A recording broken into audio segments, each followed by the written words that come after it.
So next we're going to look at chattels and wasting assets. So we've mentioned chattels already, but let's remind ourselves what it is. It's tangible, movable property. So things that you can physically see and touch and move it around. So a building or a piece of land would never be a chattel because you can't move it around. You might be able to see it, but it's not movable. Now, a chattel can either be a wasting chattel or it can be a non-wasting chattel.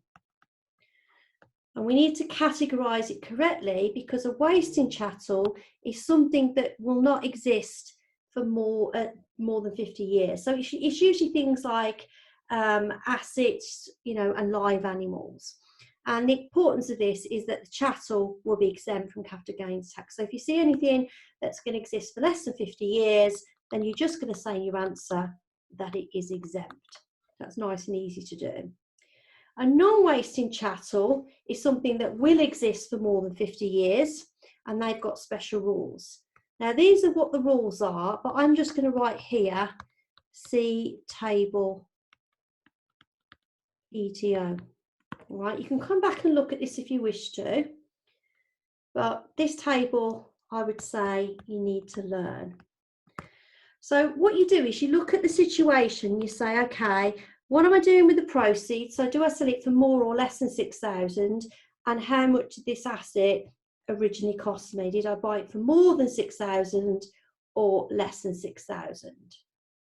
All right, and what I'm going to do to avoid confusion, I'm just going to cross that bit out there. So if I buy and sell it for less than 6,000, it's exempt. All right, we saw that right at the beginning of the chapter when we saw the list of assets that we exempt. One of them was chattels when you buy and sell for less than 6. If you buy and sell it for more than 6, so it comes into this box, it's chargeable in full, which just means take your proceeds and deduct your costs like you would with any other asset. Forget that it's a chattel. So the only time you have any special rules is if you've got one figure above 6 and one figure below. So either the cost or the proceeds is above 6 and the other figure isn't. So we're going to explain how chattels apply with this example here.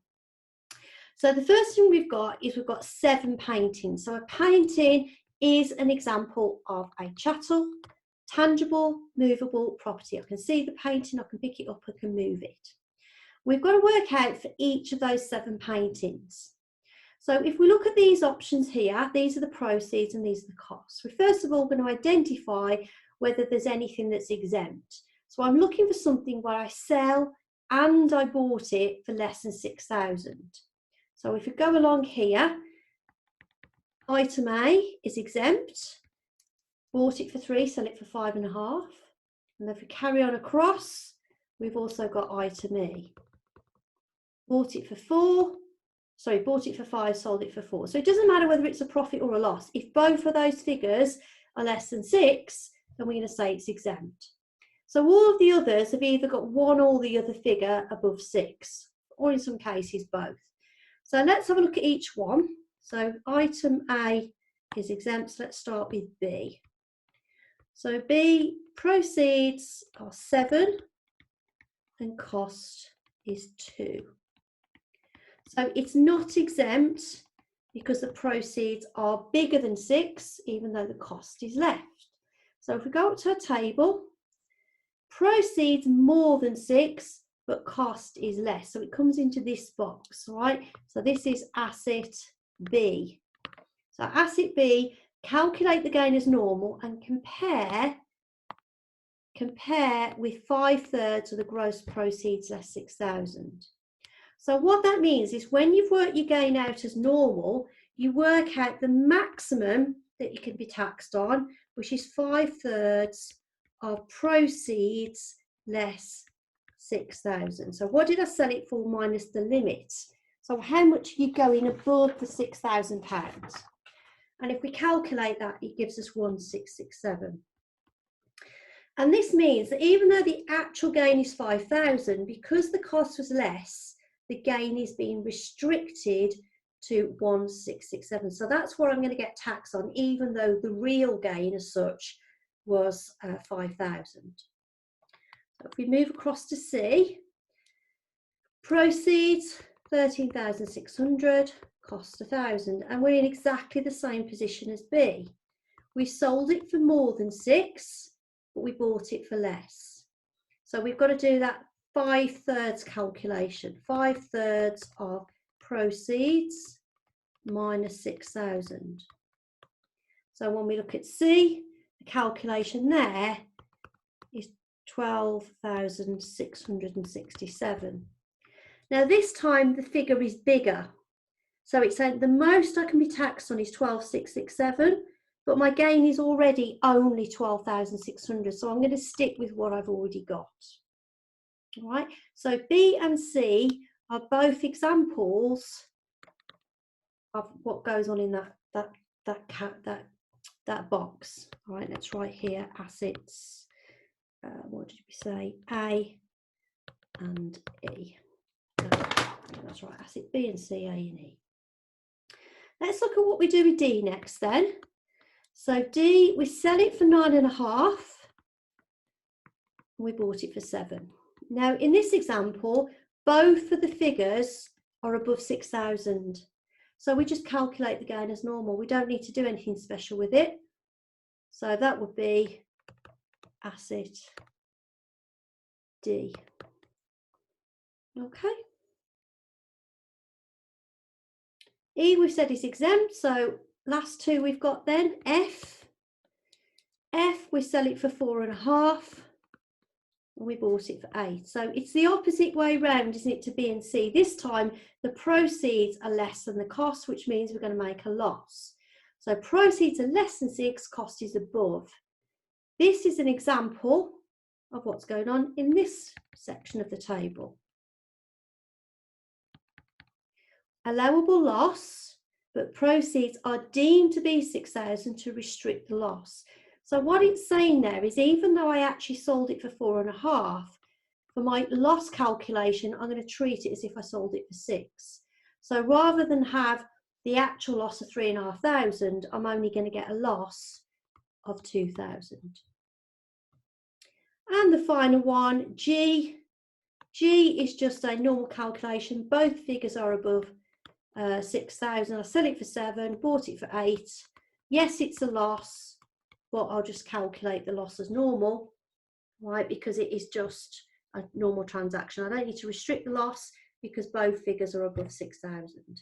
So it says calculate or charge in full. That would be really G. You get the loss in full.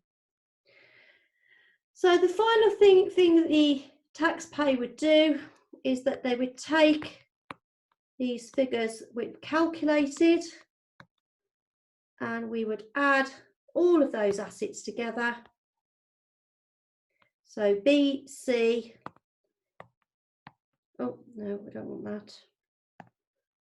B, C, D, F and G, we'd add all of those together, 13,767.